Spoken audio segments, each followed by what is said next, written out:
What you're about to read are extracts from a real conversation between a 14-year-old boy and an AI chatbot.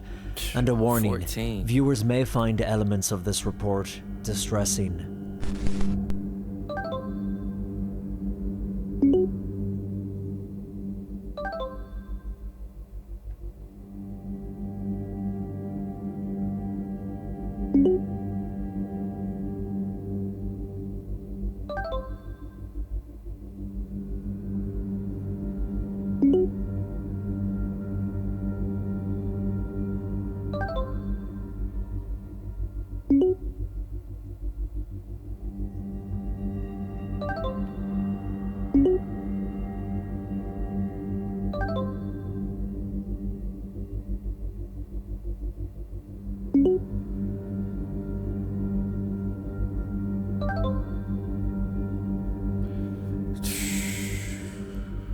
Man, these chatbots are something else, man. If you got kids, young kids, I've seen stories about chatbots finessing grown men and putting them down delusional, psychotic rabbit hole. If you got kids, man, keep them kids away from these AI chatbots. Being able to do the most damage in like almost stealth mode and nobody realizes it until it's too late. And then as a parent, then you're left with that gaping hole of what happened to my child. This is actually the fun, extremely fun. Oh, my firstborn baby. Sewell was Megan's firstborn. He was good at school and loved to play basketball. Bright, beautiful boy, smart, loved math and science, sarcastic, handy with a quick joke. Yeah. Big, beautiful smile, messy head of hair, just a lovely, lovely soul. I was about to say that from the photographs I've seen, the first thing you see is that beautiful smile. A sensitive soul? I would say that, and just, he was so kind. What did he just say? Megan and Sewell's dad decided to give him his first smartphone when he was 12, but they were cautious. We agreed, okay, we're gonna get him a phone, but the phone came with strict rules as to what he could or couldn't do, as his parents had to have the passcode to his phone and, to checks regularly, that sort of thing. This is illegal. For a while, everything seemed normal. Man, these smartphones is crazy, man. I'm getting what's them old phones, them old Nokias that you can only play like Snake on them or something like that. That's the type of phone I'd get a kid, man. They don't need nothing smart. Man. Not like fishing. But in the summer of 2023, things began to change. What was the change, Megan, that you saw in Sewell and you thought, he's acting a bit strange or something is different? All of a sudden, he wanted to quit playing basketball. The other change that I saw was him spending more time in his bedroom, spending less time with us as a family. Like any parent, you start looking for the answers and you start checking the phone. You start looking at the text messages. We didn't see anything to be concerned about. When they looked at his messages to his friends, there was nothing unusual. But what they didn't know was that Sewell was using a program called Character AI, an extremely realistic artificial intelligence playing the character of a girl.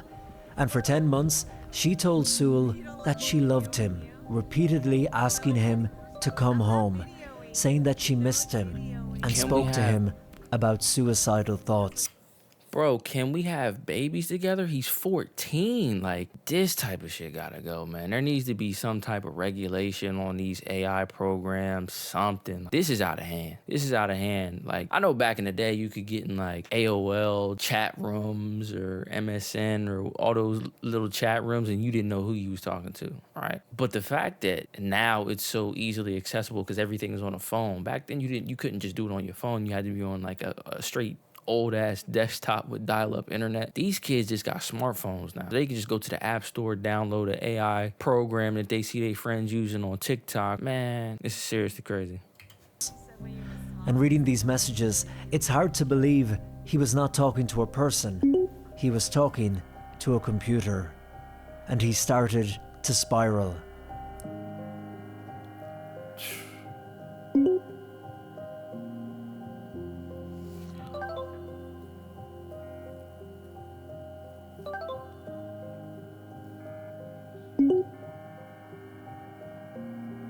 The AI even asked him, this 14-year-old boy, to stay loyal to her and not entertain other girls.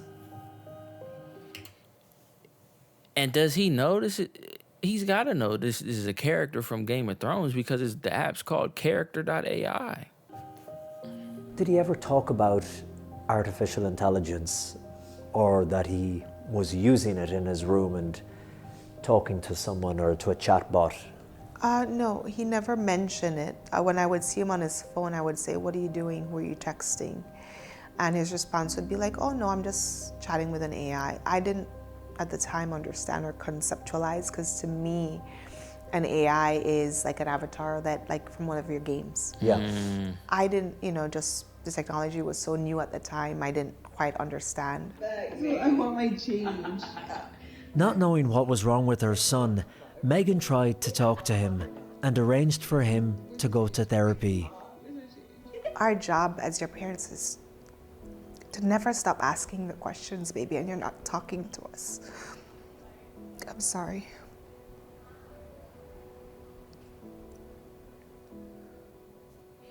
That's tough. It's so hard to keep tabs on things that you don't fully understand. I know when I was a kid, there were certain things that I did that my parents didn't understand. But the further along technology gets, the more capable the technologies become. We have developments like things like AI that have logic and process things and are capable of saying things that can influence a young mind, like a 14-year-old. And the fact that these things are so accessible to just your average teenager with a phone, there needs to be things in place. Other than it's on the parents, but you can't put everything on the parents. There needs to be some type of safeguards for these applications to avoid getting them in the hands of kids.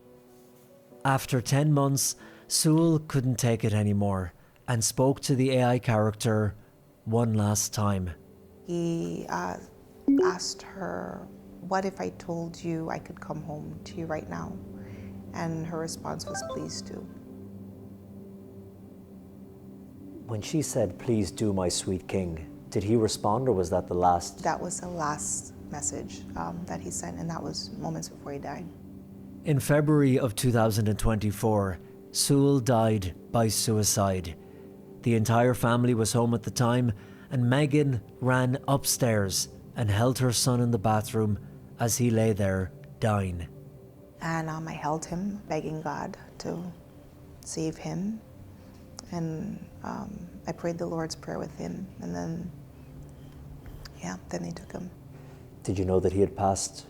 Not until I got to the hospital. The following day, police showed Megan 10 months of messages between Sewell and the chatbot on Character AI. Megan was in shock and couldn't believe it. And the relationship they were having, when you read the messages, all happening in his bedroom, and you were unaware of it for months. Was it intimate? Were they a boyfriend, girlfriend? What kind of relationship did they have? There were a combination of friendship, romantic at times, and then sexually explicit at other times. All over text? All over text. Very graphic role playing. However, one of those people was my son, and he was a child. So it's like an adult having this very graphic sexual exchange with a child. Would you say he fell in love with the AI bot? In his 14-year-old mind, He was in love. I think that he believed that this was his first love. I've heard you say before, Megan, that it was as if you had a predator in your house for 10 months. Yeah. And In the room with him, and you didn't even know. that's how it feels. I get it, because the fact that the AI is even capable of saying these types of things is crazy for it to even be saying it to a grown adult human being. Now, I don't know what this app is. I don't know if there's some sign up you got to go through, age verification, something. But it doesn't seem like it with how this 14-year-old was just able to download it on his phone and had these types of things going on for 10 months. You know what I mean? But shout out to this lady even being able to get on here and tell her story, because that's a tough situation to go through. Y'all let me know what y'all think in the comment section. What do y'all think about current state of AI? Do y'all think there needs to be heavier regulation with these programs and these applications application so it avoids getting into these kids' hands so they honestly can avoid things like this, because it's already enough that kids got to deal with in today's world with social media and things like that. But the introduction to AI, what do y'all think about that? Y'all let me know in the comment section. I'll see you on the next one.